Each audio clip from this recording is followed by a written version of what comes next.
Daxili İşlər Nazirliyinin açıqladığı statistikaya görə son 3 gündə vətəndaşların kart hesablarından 200 minə yaxın vəsait oğurlanıb.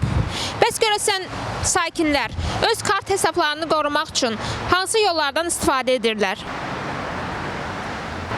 Bizdə kətdən nisiyədir. Dəftər var, oraya yazdırıq, ayda bir dəfə veririk. Kireşməmişəm hələ neyniyəm. Olur mu belə hal? Xeyr, olmuyor. Yəni diqqətli olmağa çalışıram.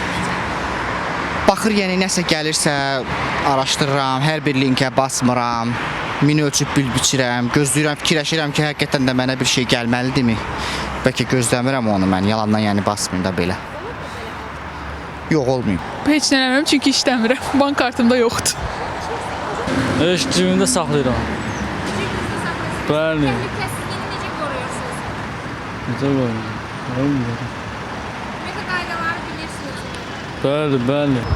Heç nə qoruyuram da. Kaştoqumda, əlimdə tuturam da, o qorxuludur. Kart məlumatları məxfi saxlanılmalıdır. Heç evdəkilər də bilmir mənim kartımın nömrəsini. Bəli. Ona görə ki, orada xüsusilə o pul olan kartlar, pensiya kartı məxfi saxlanılmalıdır da.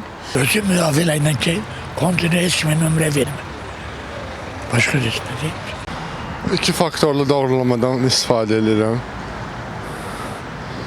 Başqa kodu daha çətin tapılan bir kod qoyuram. Heç kəsin tapa bilməyəcək. Belə də sadə, əlimizin çatan tədbirlər görürük. Özüm üçün də uzun şifrələrdən istifadə edirəm. Çalışıram ad günü şifrələri falan olmasın ki, daha çox tapılan şifrələr və məncə klişe şifrələrdən biridir. Ona görə uzun şifrələrdən istifadə edirəm.